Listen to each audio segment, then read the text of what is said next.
دلوقتي الساعة 3 بالليل ولاد، وأنا قاعد في الجبل قشعة في دماغي فيديو قلت هنزله. طبعا كله دلوقتي مستني إيه؟ ليلة القدر عشان الخشوع والتهجد والتيت والشريط.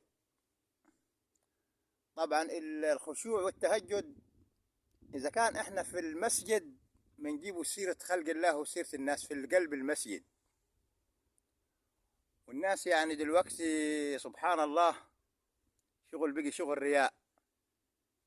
تلاقي دلوقتي البيت ممكن فيه 5 شقق، الحريم كلها مش متكلم بعض ومش غراب قرايب بعض، يعني بقينا في أوضاع سيئة. والخير في رمضان والصدقات، ودلوقتي يعني الناس المريض الناس ما تشمت فيه، الميت شوف الوقاحة والسفالة بتاعت الزمن القذر اللي قاعدين فيه. الميت في ناس ما تشمت في الموت والعياذ بالله، يعني وصلنا لدرجة دنيئة. ولذلك ربنا سلط علينا الرجل الأحمر أبو ليفة ترامب، يعني سلط علينا ترامب.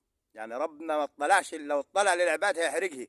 سلط علينا صرصور قذر ما يلاعب العالم كله.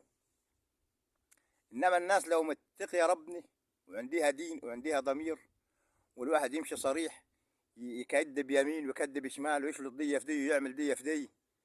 فدلوقتي بقي الوضع سيء، الناس ما لهاش غير الظاهر اللي في وشي، مش بقصة سبحان الله، لا ده اركن جنب الجركن. إنما دلوقتي جميع الصفات بقت في البشر، جميع الصفات، لأن احنا في أوسخ زمن. أقسم بالله أقذر أيام دي، الأيام دي الرسول تكلم عليها عليه الصلاة والسلام. الفتن والسفالة وقلة الأدب والكبراء كترت، ومحدش عارف يكلم حد. العيل عنده 2 ما تقدرش تكلمه. احنا الواحد كان زمان السيجارة يمضمض بوزه مية عشان ما حدش يشم الريحي. دلوقتي العيل ينكتها كده ممكن يقول لك هات كبريتي. فربك يسلم. يعني ده عملت الفيديو ده آخر ما قاعد في الجبل، دماغ ودته جابت معاي، والجو هدوء والجو رومانسي. والدعو إن شاء الله في ليلة القدر للعباد ربنا يهديه، ده إذا كان في ناس صالحة وهتدعي. إنما دلوقتي الصالحين يخلف ربني.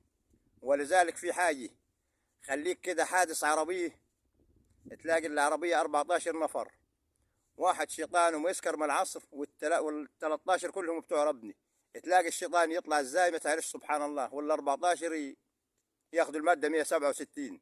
تعبت يا اولاد، لان خلاص الواحد شكله مخه شعر، الواحد خلاص في انهيار.